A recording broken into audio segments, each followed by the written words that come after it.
Accusations of atrocities in Iraq carried out by pro-government militias. Rights groups accuse those fighting ISIL of revenge attacks and looting.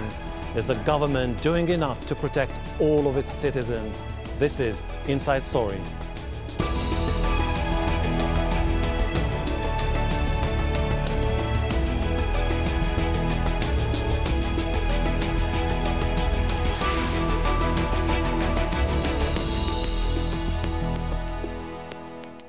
Hello and welcome to the program. I'm Hashim Mahalbara.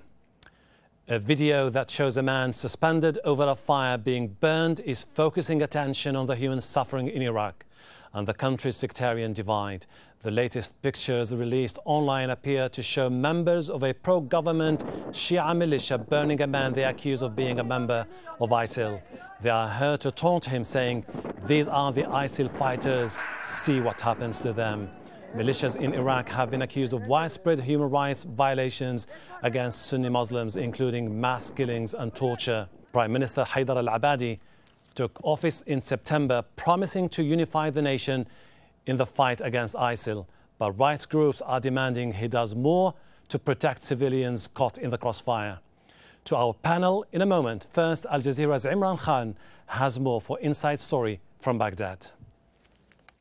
In the last week and over the last 24 hours in particular, we have seen videos go viral here in Iraq, allegedly showing Shia militia atrocities. One of the worst ones that we've seen was just outside of Fallujah, where a man was burnt. He was allegedly supposed to be an ISIL fighter who was captured by the Shia militia in that area and burnt. Now, the Shia militia we've spoken to say they deny that. Also, we've spoken to MPs from the Shia parties who say that if this did happen, these were individual acts and the people responsible would be caught and be punished, but they don't believe that they're happening. But what all of this is doing is making a lot of people within the Sunni community very, very nervous. Now, the Shia militias are taking the lead in Anbar province. Anbar province is predominantly Sunni. They were invited in by the Anbar Provisional Council, predominantly Sunni, and the Iraqi security forces see them as a very powerful force, a force multiplier, if you will, when it comes to fighting ISIL in Anbar province. But ISIL also understand the optics of all of this. They understand that if the Shia militias come in, who are backed by Iran, if there are American airstrikes also, and also they have the Shia-led government fighting them, that's three of their biggest enemies within one territory that they can fight. So they're using this to their advantage. But what's more concerning is the idea that these videos are going viral, that people are looking at them, and they're afraid that Iraq may well return to the days of sectarian violence in 2006, 7 and 8, which nearly split this country apart, and it was in effect a civil war.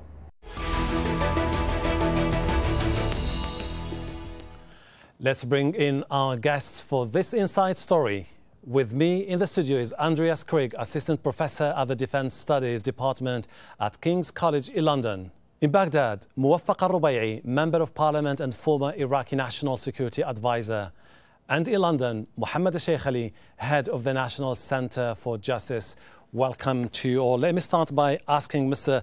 Muwaffaq al-Rubay'i in Baghdad. Mr. Muwaffaq, you've held senior positions in Iraq in the last 10 years. We'd like you to help us understand some of the decisions made in Iraq and the rationale behind that.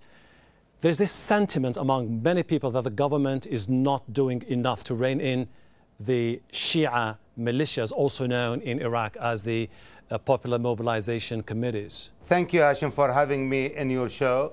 I think you are absolutely right. The official name of the what you call Shia militia is the Popular Mobilization Forces, and they are part and parcel of, well, they are integral part of the Iraqi security forces now, and they are under the command and control of the Commander-in-Chief, Prime Minister Abadi, and they are being legislated by the Council of Representatives. So they are part of the Iraqi state.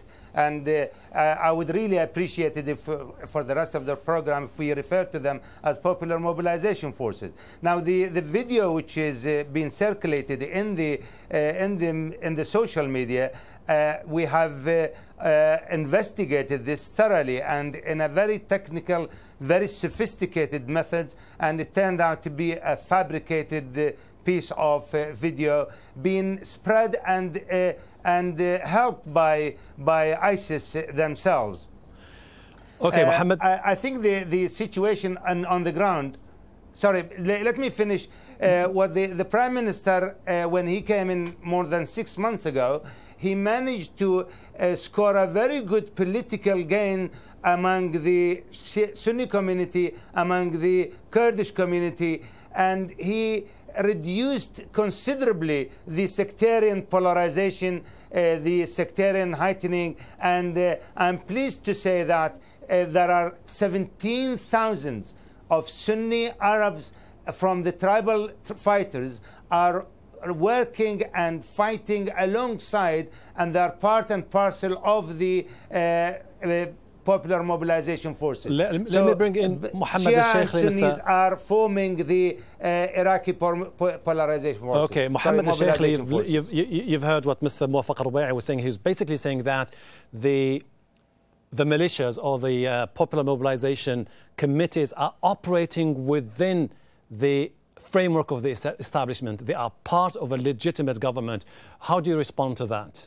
This is not right at all. This is against the Iraqi constitutions. These militias are fighters who are provided by weapons outside the Iraqi institutions.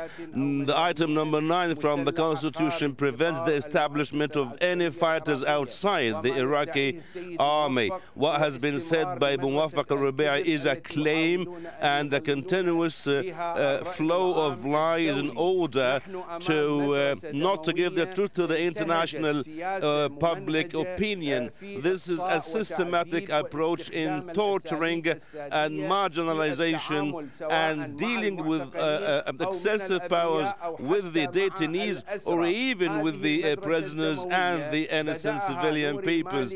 This bloody school has been opened by Nur al-Maliki since 2006, and it's still ongoing processes. These are war crimes and crimes against humanity. These crimes are documented. All these violations are documented and are reported. These are war crimes committed by these militias, and they are got your point, not Mohammed. questioned. I'll get back to you later, but let me ask Mr. Andreas Grieg. Andreas, we're talking about forces deployed in mixed or predominantly Sunni areas with a potential for high backlash there. Rubai was basically saying that these are forces loyal to the government, part of the government. What do you think should be done in the future to put an end to this escalation, backlash, revenge attacks by those groups? Well, I mean, if we look at Iraq, first of all, it's a spiral of violence that didn't start 10 years ago. It didn't start under Nur al-Maliki, and it didn't start under Saddam Hussein. We're looking at a spiral that is historic. This kind of sectarianization is something that we've seen probably ever since the end of the Ottoman times. And you see victimhood on both sides. You see victimhood on the Shia sides, you see victimhood on the Sunni sides, and that's why both sides are very emotional about it.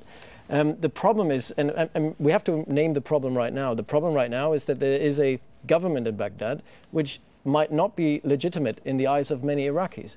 And they're having a security sector, and I'm not just saying the military, because the security sector is, has different layers. There's the military, there are the militias, or the popular resistance forces, as they're called. They're all being part of the security sector, but they're not really institutionalized in the same way that you would see it with a military in a normal country.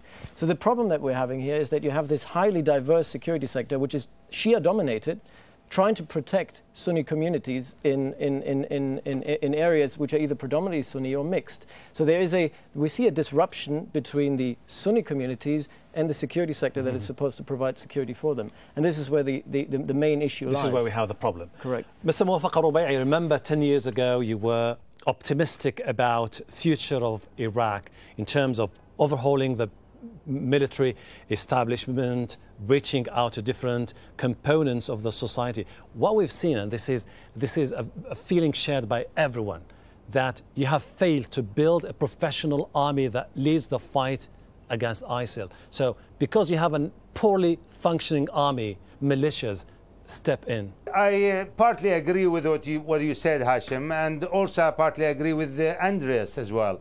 But let me tell Andreas that the Popular Mobilization Forces is now official is now part of the Iraqi security forces. Now the Council of Representatives have included them in the budget of 2015, and also they wear the same uniform, they have the same arms, they have the same joint action with the army, they coordinate their work with the army, they do all sorts of things, activities with the army, and they are, in most of the cases, they are under the command and control of the army or the federal police. Now we have what we call joint forces. The joint forces are formed of 5 different things. One is the tribal fighter, the Sunni tribal fighters, and the Iraqi army, and the federal police, plus the Popular Mobilization Force, supported by the International Alliance air support. So these are 5 are going against ISIS now. Now, as for Hashim, very important question. Yes, I agree. We made strategic mistakes, hundreds of strategic mistakes, and major and minor mistakes in security, in politics, as well as in economy over the last 12 years. There's no doubt about it. And whether we Iraqis, as the political elite, as well as the American, and when they were in the country and now they are back in the country, we have committed hundreds of strategic mistakes, and I can't deny this. Absolutely. That's why we have now, in the last year, in June last year, we have an army which was defeated by several hundreds of these ISIS because of corruption, because of lack of conviction, because of lack of discipline, because of the political and sectarian influence within the army, and so on and so forth. We will move forward and see what's the way out for Iraq. But let's just establish exactly who are these militias. Shia militias, as they were known, took the lead in the fight against ISIL after a series of failures by the Iraqi army. Now known as the Popular Mobilization Forces, many are armed and supported by Iran. They're led by this man, Hadi al-Amiri, an increasingly powerful figure and himself a close ally of Iran. But Iraq's Prime Minister insists that Amiri and those under his control report directly to him. Amiri is head of Badr brigades, which along with other militias and volunteers make up the Popular Mobilization Forces. But they're not trusted by many among the Sunni population, and critics argue the strategy is serving to further inflame sectarian tensions. Mohammed al-Sheikh Ali, are you of the view that these militias stoke sectarian sentiment in Iraq? Yes, for sure. These militias have been established on sectarian principles. The so-called sectarian rift has been established according to a fatwa from a Sistani. And when I listen now to Muwaffaq, who wants to justify what is said about the general budget, budget has been allocated, part of it, to the establishment of these militias. It's a violation to the constitution, because these militias have been involved in the bloodshed, and these militias, the commanders of the militias, should have been put in prisons and not be given money and given weapon and being honored. You are the ones who put the constitution, Muwaffaq al-Rubai, and you have to respect the constitution. You have to respect the constitution. These militias have nothing to do with the constitution according to the Iraqi constitution, and you want to justify the existence of these militias in order to give them the right to continue the bloodshed on the expense of the Iraqi people. These militias are outside any legal framework. Answer some of or to comment on some of the things that you've said. Dr. Muwaffaq al-Rubai, Mohammed al-Sheikh is basically blaming you and the political establishment in Iraq, which is predominantly Shia, of using the militias against the Sunnis. That's totally not true. The Baghdad was threatened to fall under the ISIS control in June last year, to June 2014.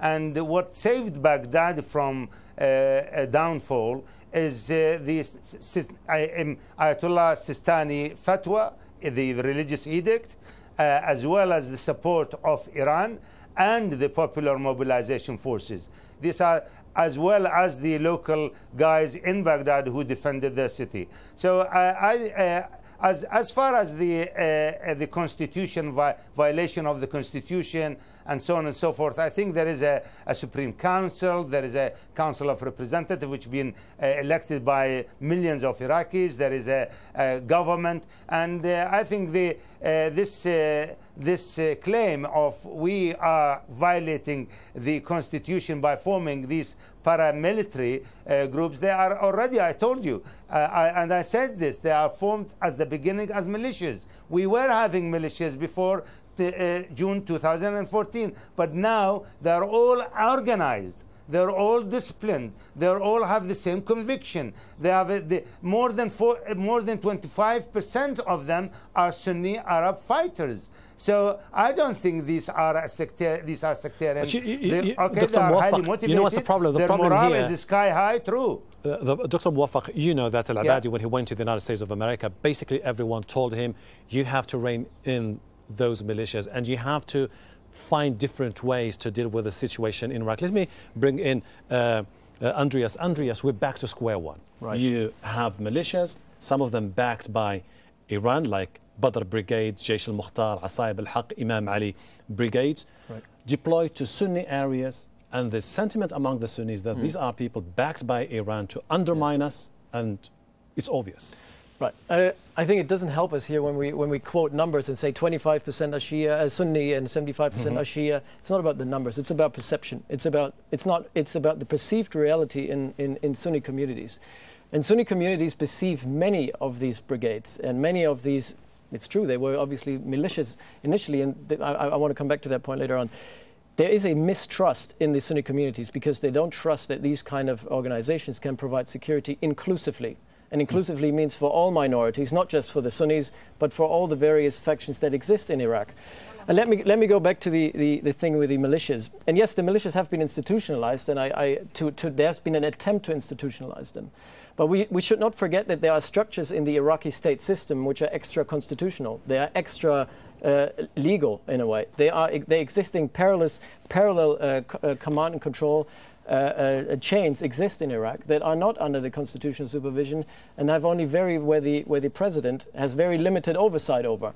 And this is particularly true for forces who have been directly controlled by the office of the prime minister under Nouri al-Maliki. Many of these forces still are loyal to al-Maliki. They're very much in a part of a personalized patronage system. So it is absolutely imperative to fight these patrimonial structures, and especially create a security sector that's more representative. That is which most of the local communities can actually agree with and support. And this is the key issue, not just in Anbar, not just in Nineveh, but also particularly in areas where minorities exist, like Yazidis, like Assyrians. They have no trust in the security sector. Let me go back to Mohammed al-Sheikh. Mohammed, but at the same time, there's another argument, which is basically that post-Saddam Hussein, the Sunnis would choose a passive path instead of genuinely engage in a partnership with the Shia to build a robust democracy in Iraq. This is not true. The political system since the establishment in 1921 was not built at all on sectarian principles. The whole Iraqi people, all the Iraqi components were part of the regime until 2003. Let's remember how many members of the Revolutionary Council since Saddam Hussein were Shia, how many prime ministers were from the Shia? How many commanders in the Iraqi armed forces from the Shia? This is a claim. The claim that the Shia were not treated properly during the Saddam era is not true. All the facts said that this was not true. This happened after 2003. On the opposite, this sectarian rift and sectarian agenda has come to Iraq with the American occupation to Iraq and with the traitors of the London Conference of 2002 who divided Iraq in that conference in London according to the sects, and they are dividing Iraq as Sunni state and Urdu state and Shia state, and they have imposed this on the Iraqis and have imposed that through the so-called the 2005 constitution. We have opposed this constitution, and we have this constitution has a lot of miles, if we could say, against the Iraqis, but no one has given us a proper ear to understand. But for the time being, this agenda is there, seen by everyone. We have these militias, and we have the governments of al-Maliki, the first government and the second government, and secret prisons in the western part of Iraq. Have we forgotten a Sharaf prison inside the green area for the detainees from the western government? If I may interrupt you there, Mohammed Sheikh, because we have many other issues to touch upon.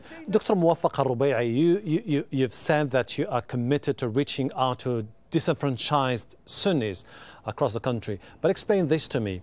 When thousands of them were displaced out of Ramadi after it was taken over by ISIL, they were told by the government in Baghdad that they need to show some sponsorship documents for the government to let them in Baghdad, because the general sentiment is that we're a little bit concerned these guys might be affiliated with ISIL, using this as a ploy to get into Baghdad and launch attacks against people. Let me answer this very quickly, because it's very easy to answer. I think the government and the Iraqi security forces has every right to go through a meticulous vetting security process to all those who have been internally displaced.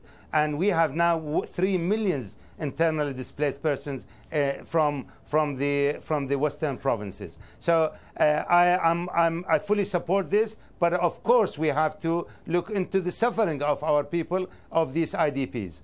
Now, I wanted to touch upon 2 points actually. Number one, very briefly, if you don't mind, sensitivity towards sensitivity towards the Popular Mobilization Forces in the Sunni areas is actually only in the mind of the Western media and our Arab brothers. They are not on the ground. When you go to the Western provinces, you don't see any sensitivity from the Popular Mobilization Forces. Okay. As a matter, on the contrary, they invite them. Then, this is number one. Number two. Sorry, just 1 second, please. Number two, your guest from London, I think he disclosed his identity. He belongs to the old regime of Saddam Hussein, and I don't think it is wise of me to enter into this, this argument whether it's Saddam Hussein regime. We'll definitely grant him time to express his views freely. Let me just ask Andreas about this. Andreas, it leaves us to this question: what's the way out of this polemic in Iraq? Inclusion, political settlement, or what? It is a security issue, but it's a security issue that at the root is a socio-political issue. And I think we need to find, inclusion is obviously the nice buzzword here, and this has to be socio-political inclusion. But socio-political inclusion has to go hand in hand with an inclusive security sector. It's not just about being representative for political parties and being representative, making sure that wealth is distributed inclusively, but also providing security inclusively. Inclusively not just for the 3 grand sects, which are the Sunni, the Shia, and the Kurds, but also for the minorities.